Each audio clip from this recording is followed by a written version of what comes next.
Hello students, welcome to video module 88. In this video module, we will discuss further the competency mapping, objectives, characteristics and need. So why it is required at this point of time, what is the reason for that.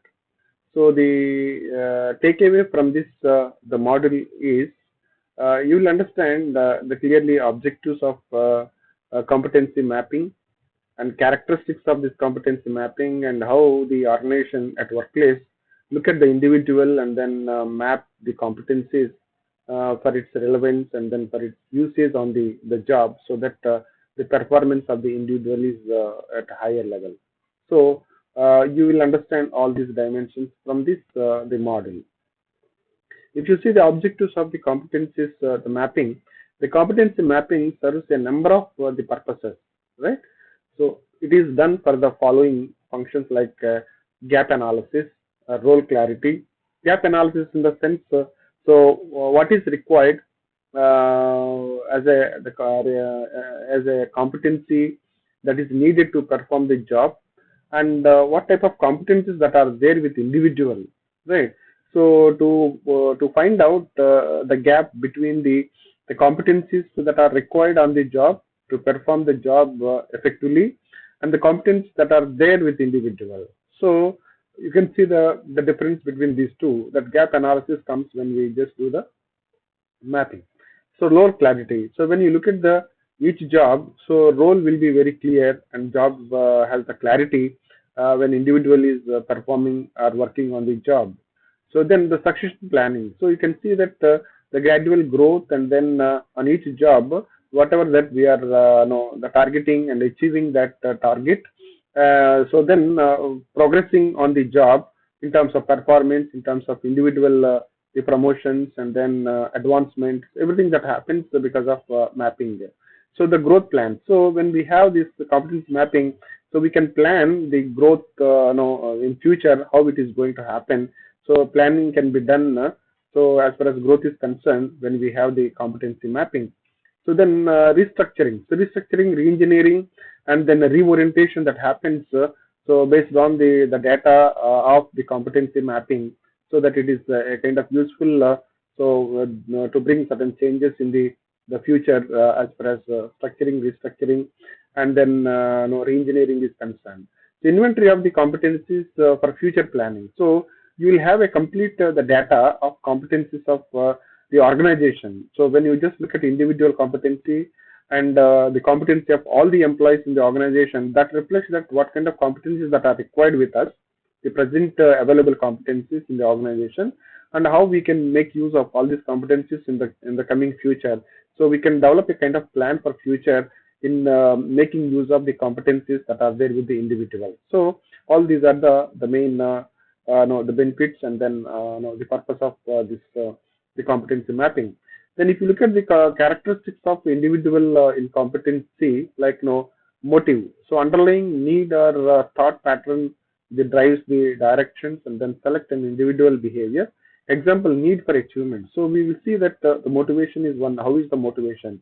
If you are highly motivated, that itself is a competency. Then traits in the sense of your characteristics, like a certain way. For instance, the self-confidence and self-control and the stress resistance. So how is it? So all these are the various dimensions of your the competencies. Self-concept, like what they think their values and then why they think they do are interested in doing the reasons and the meaning and then purpose in accepting the job. So all these are related to the self-concept and then intention of the individual in becoming an employee, right? So then another important character is the knowledge, that is the content knowledge. So the data that is there, we know about the job and then how we are going to use that knowledge when we are performing the job. All these are the characteristics at the individual level, the competencies.